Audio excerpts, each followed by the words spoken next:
একদা এক ঈর্ষাপরায়ণ প্রেমিক তার প্রেমিকাকে জিজ্ঞাসা করেছিল, আমার আগে আমি ছাড়া আর কেউ তোমাকে ভালোবেসেছে? সবাই জানেন, বিশেষত পাঠিকা ঠাকুরানীরা জানেন, এসব প্রশ্নের উত্তর হয় না, সহজ উত্তর দেওয়া যায় না। কিন্তু এক্ষেত্রে প্রেমিক নাছোড়বান্দা। তাকে জানতেই হবে সে তার প্রেমিকার প্রথম প্রেমিক কিনা।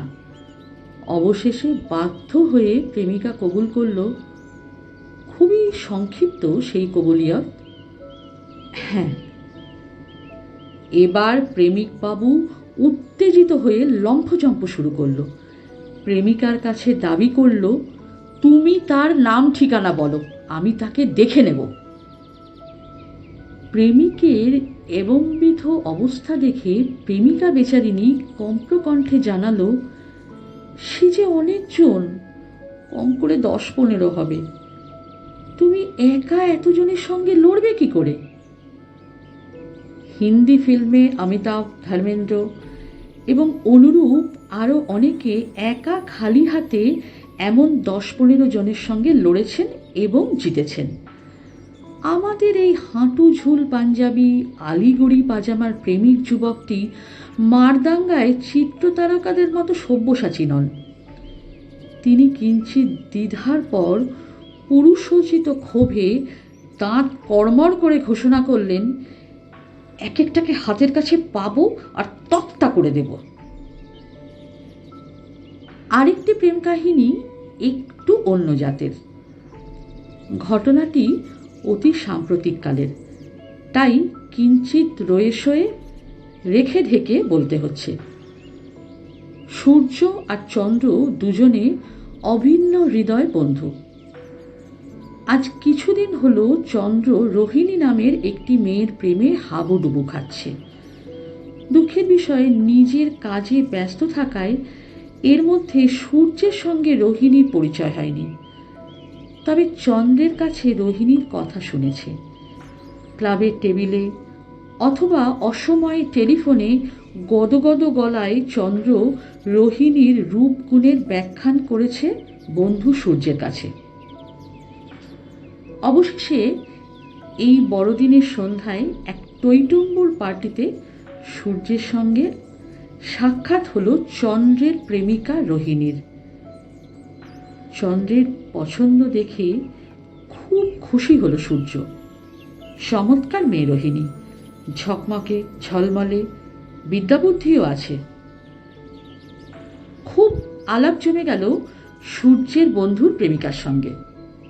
এই পর্ব ভালোই চলছিল, কিন্তু বড়দিনের পরের দিন সকালে হ্যাংওভার ক্লিষ্ট সূর্য একটা ফোন পেল সাত সকালে। হ্যালো সূর্য, আমি রোহিণী বলছি।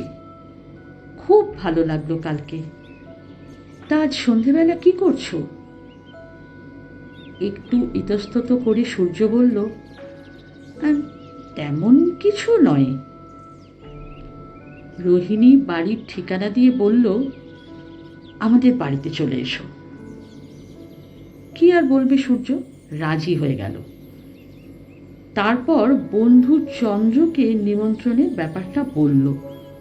চন্দ্র আকাশ থেকে পড়ল, সে কি, আমি তো কিছু জানি না। সন্ধ্যাবেলা রোহিণীদের বাসায় গিয়ে সূর্য অবাক, আর কেউ নেই।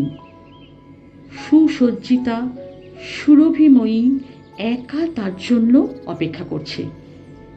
এমন একটা মোহময়ী সন্ধ্যা সূর্যের সুদূর কল্পনাতেও ছিল না। এইরকম চলল কয়েক সপ্তাহ। প্রায় প্রতিটি সন্ধ্যায় রোহিণীর ডাক আসে। এদিকে চন্দ্রের সঙ্গে সূর্যের দূরত্ব তৈরি হয়েছে, প্রতিদিনই বাড়ছে। চন্দ্র আজকাল কদাচিৎ ফোন করে সূর্যকে। সূর্য ফোন করলে ফোন নামিয়ে রাখে। ক্লাবে দেখা হলে মুখ ঘুরিয়ে চলে যায়। সূর্য কিন্তু বন্ধুত্বের অবমাননা করেনি।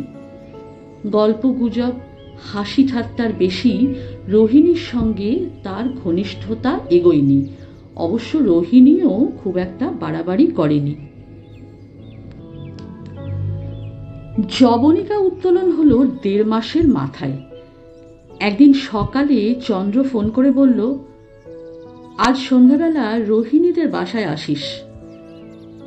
বিস্ময়ের পর বিস্ময়। একটু পরেই ফোনে রোহিণী একই অনুরোধ করল। সেদিন সন্ধ্যায় রোহিণীদের বাড়িতে গিয়ে চমৎকার অভিজ্ঞতা হলো সূর্যের।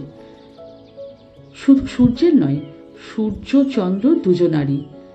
রোহিণী জানালো এ 1.5 মাস সে চন্দ্রের প্রেমের গভীরতা, সূর্যের সঙ্গে ঘনিষ্ঠতায় চন্দ্র কতখানি ধৈর্যহারা, ঈর্ষাপরায়ণ এসব বিচার করছিল। চন্দ্র সসম্মানে এই পরীক্ষায় উত্তীর্ণ হয়েছে, সুতরাং এই খেলার আর প্রয়োজন নেই। সুতরাং ধন্যবাদ। রোহিণী উঠে গিয়ে সূর্যের ললাটে এই প্রথম একটি স্নেহচুম্বন নিবেদন করল। পুনশ্চ চন্দ্র সূর্যের ব্যাপারই আলাদা। এবার ঘরের কাছে আসি। ঘরের কাছে মানে গঙ্গারাম। গঙ্গারাম তখন চুটিয়ে প্রেম করছে আর কবিতা লিখছে। প্রেমিকার সঙ্গে বিয়ের কথা প্রায় ঠিকঠাক। গঙ্গারাম তখন প্রেমিকাকে বলল, মানসী, আমি যে কবিতা লিখি সে কথা বাড়িতে বলেছ? মানসী বলল, তুমি যে আধা বেকার, তুমি যে মাঝে মধ্যে মদ খাও, রেসের মাঠে যাও, এসব কথাই বাড়িতে জানিয়েছি, কিন্তু কবিতা লেখার কথাটা বলিনি। তাহলে কিন্তু বিয়ে ভেস্তে যাবে। বাবা মা এতটা সহ্য করবেন না।